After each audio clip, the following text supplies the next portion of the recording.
My name is Abe Miller. I'm from Ohio, and I own Quail Creek Kennel. I would like to thank the commissioners for taking the time to listen to our concerns at this time. And we ask you to reconsider not passing the ban of sale of puppies. As a puppy broker and dog kennel owner, we would like to share what we do and why we are here today. As chairman of the Ohio Professional Dog Breeders Association, representing 270 kennels in our community, it is very important for us to relate to you that the kennel owners participate in educational seminars held throughout our community. Every 2 to 3 months, we have one of those. With the Ohio Professional Dog Breeders Association being the primary sponsor.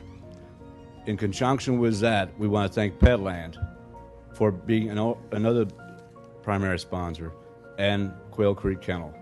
In November, it was our pleasure to have Brad Parker come out to our community and talk to a group of 500 dog kennel owners and breeders on what the end customer wants to see coming from the kennel. It was very educational, and I want to thank Brad for that.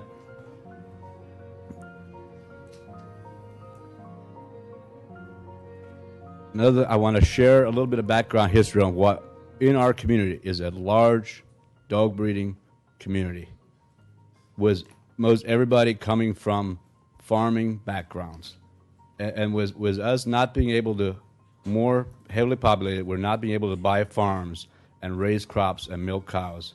This is our way of staying actively involved in animal husbandry, is of raising puppies. And it is a great pride and joy that we take in doing that. And what we have learned over the last 10 years is the trend that the end customer wants to see has changed drastically. And we have taken great steps in trying to educate the kennel owners and dog breeders on what does the end customer want. Proper socialization, proper exercise, vaccinations, deworming, to bring the best companion animal that we possibly can to the end customer.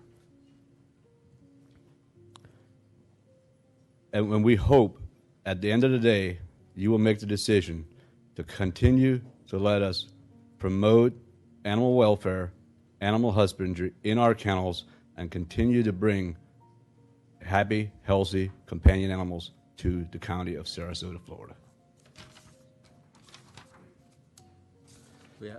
In closing, I would just like to say if there's any questions that I could answer on your behalf concerning USDA requirements or state requirements, I'd be happy to do so. And one more thought I want to add to this. In Ohio, 2 years ago, we passed a state bill in Ohio regulating dog kennels.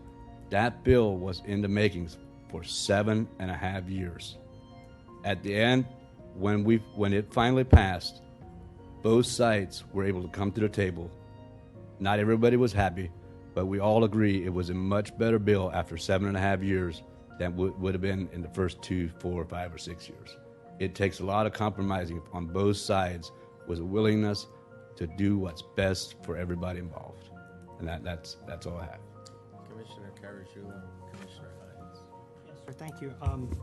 Just bear with me a second, trying to, you're a breeder or a broker, or a kennel? Or? I am a dog broker, Mm-hmm. and I also have a kennel. Okay, so because I noticed from the reports that you have 17 dogs in the most recent inspection, and the previous 4 inspections are 0, and then there's 183 in the end. So you don't breed any dogs, do you? And that inspection is from our broker facility.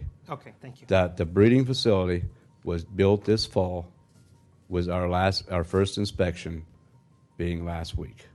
Okay, so you haven't actually started to breed yet? No, that's just I do have dogs in there, but before we could sell any, right, we had to pass. So we have puppies. We have puppies in that kennel at this time. Thank you. Mr. Hines. Mr. Hines. Yeah, well, okay, and that's good that you clarified that. So Is your plan similar to the prior person that spoke, Ms. Westerkamp? Will you be open to the public to come in there and buy directly from you? At this time, we have always sold wholesale to pet stores and let them adopt them out. But that is in our hope is anybody that would like to can come into our facility. And at this time, anybody in this room, I graciously invite you. If you come to Ohio, come out and I will personally show you our kennels. So your plan is to be open to the public to buy directly from you?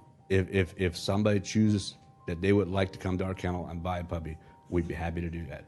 And I'd be proud to show you the kennel that we have at our place. Thank you. Okay, thank you.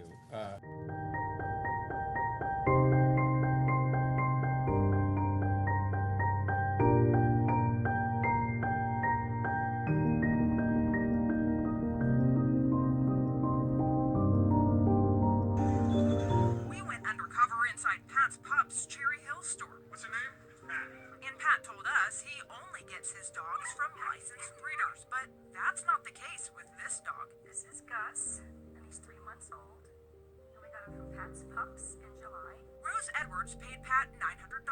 As a consumer, I'm going to trust him that he is from a licensed breeder. Gus's paperwork would make you think he came from Quail Creek Kennels, which is USDA licensed. But we found Quail Creek Kennels is just a broker. Gus actually came from an unlicensed breeder located in the Amish countryside of Ohio, an area animal rights groups call Ground Zero for puppy mill breeding. The I-team uncovered documents that indicate the Ohio breeder illegally sold Gus to the broker, which transported Gus from Ohio to New Jersey, where he was sold to the pet store and eventually to Edwards. How does that make you feel?